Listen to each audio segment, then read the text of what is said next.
The human body is capable of amazing things. The way it's built has made possible the execution of fascinating skills that in the past would be inconceivable. The complexity of the levers in the body made actions like this look easy. Our level of evolution and our understanding of principles and laws have made absurd maneuvers to become reachable. Science and technology have made athletes faster, stronger, powerful, and more capable. The best part is that we are all the same species. Yes, some born with certain characteristics that makes us different, but even the most talented people or the most physically equipped will not reach their potential unless they understand and are capable to perform using their body properly. By understanding the human levers, angles, laws, and principles, we could improve or perform certain skills in a more efficient way. Even if you're in a developing stage in your sport, or you just want to jump higher, run faster, endure more, making the right impulse, properly directing the force, and using the right joints can make anyone get to the highest possible level. In this video, I will explain some principles of biomechanics. Although it sounds complex, you will see that you already apply principles that you don't even notice. We will start with the most basic one. The principle of force. Force causes movement. That is the fundamental principle of biomechanics. All error detection should be based on this principle. The movement you see occurs because the forces that were applied. Bad movement reflects bad force. It is a mistake to say things like, why don't you jump higher, throw the ball farther, run faster? The correct question is, where am I applying force? Am I bending my legs? Should I lean more? In any movement, if you want to make it better, kick harder, strike farther, we have to identify and correct the problem with the force production. It is really important that you understand the concept of force. A force is a push or a pull that alters or tends to alter the state of motion of a body. If a body changes direction or speed, a force has been applied, which means that force can cause a body at rest to move or cause a moving body to change direction, accelerate, or decelerate. There are two factors that will affect the outcome of the force being applied on the body or object: the size of the force and the direction of the force. The link between force and motion is without forces being applied, there will be no change in motion.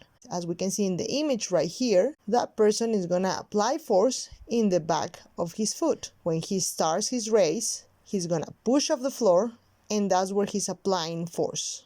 Another really important principle is the principle of impulse causing momentum. An object will travel faster or farther depending on the momentum. The more the impulse, the more the momentum. You can see this in many sports.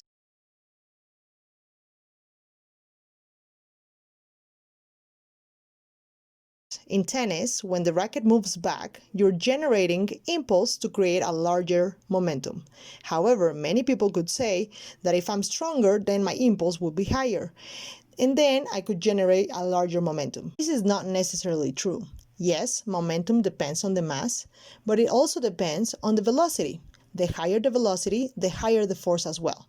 That is why you see a cricket player move back and javelin thrower move back to run and increase the velocity.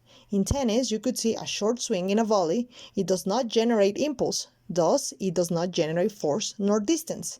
The larger the swing, the more impulse and the more momentum you will generate in the object. But do not forget the velocity, because it is also important. In many skills, see how fast different parts of the body moves.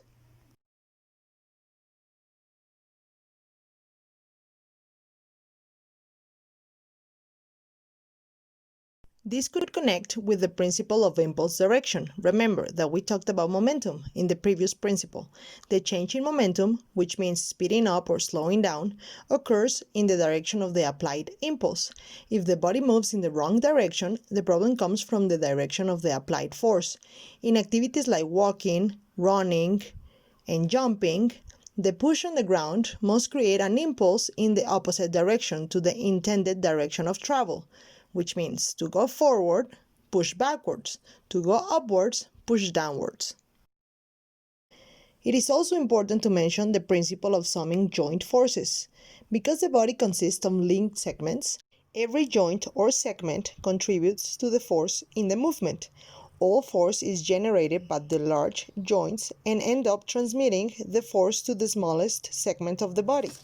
In this case, the foot of the soccer player is the part of his body that receives the combination and sum forces from every segment.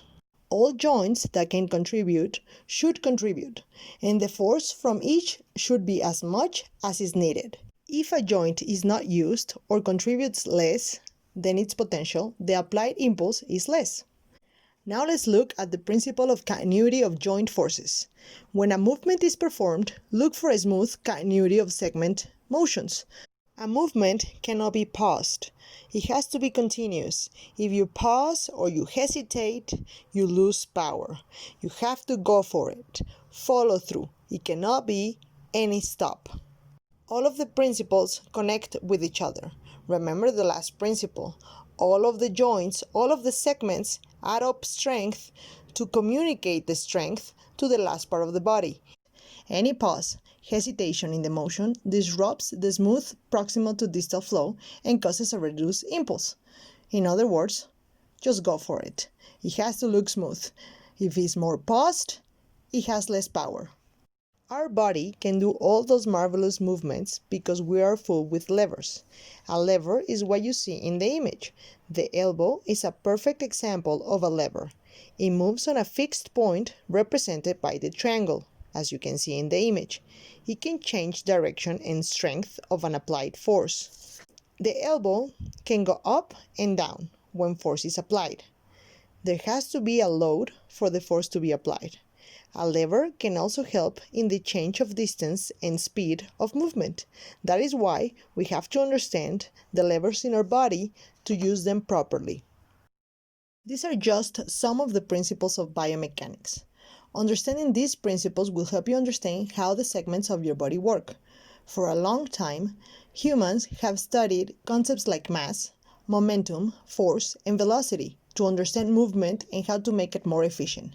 In one single movement, you can see all of the principles applied, and this is one of the reasons athletes are more spectacular nowadays.